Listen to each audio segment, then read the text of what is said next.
peranan guru-guru, kesungguhan guru-guru itu dan tokoh yang bapak itu dengan masyarakatnya boleh mengangkat anak-anak kita ke peringkat dunia, tuan dan puan. Kita berasa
Assalamualaikum Datuk, nama saya Aisyah. Saya wartawan cilik PTV 7. Boleh saya bertemu bual Datuk? Boleh. Soalan pertama saya, apakah harapan Datuk terhadap semua ibu bapa dan warga SK Felda Palung 7? Okey, harapan Pakmu semoga semua ibu bapa akan menyokong usaha sekolah untuk jadikan anak-anak di Palung 7 ni anak-anak yang berjaya di dunia dan akhirat. Terima kasih Datuk atas harapan yang diberikan. Ini adalah channel YouTube kami. Datuk jangan lupa subscribe tau. Okey. Terima kasih Datuk atas semua bual sebentar tadi. Sekian daripada saya, Aisyah.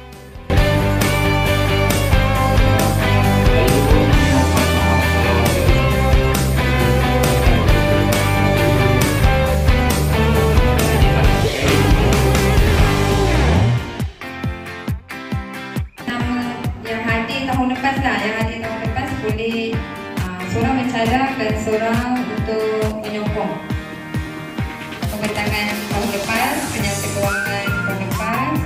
Itu maklumat yang dalam buku. Okay. Saya lebih katakan sebagai isu lebih berat lagi. Isu lebih berat. Okey, pihak sekolah yang susun jadual waktu mengikut keperluan ajar yang berada di sekolah ini. Jadi, apa kata ibu bapa yang berada di sini? Cuba penama tadi. Okay. Tentang betul.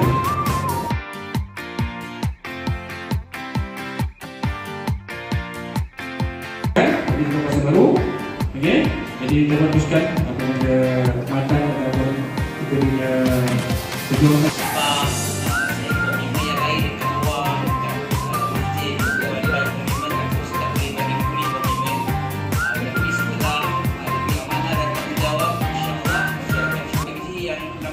Adalah bantu kami.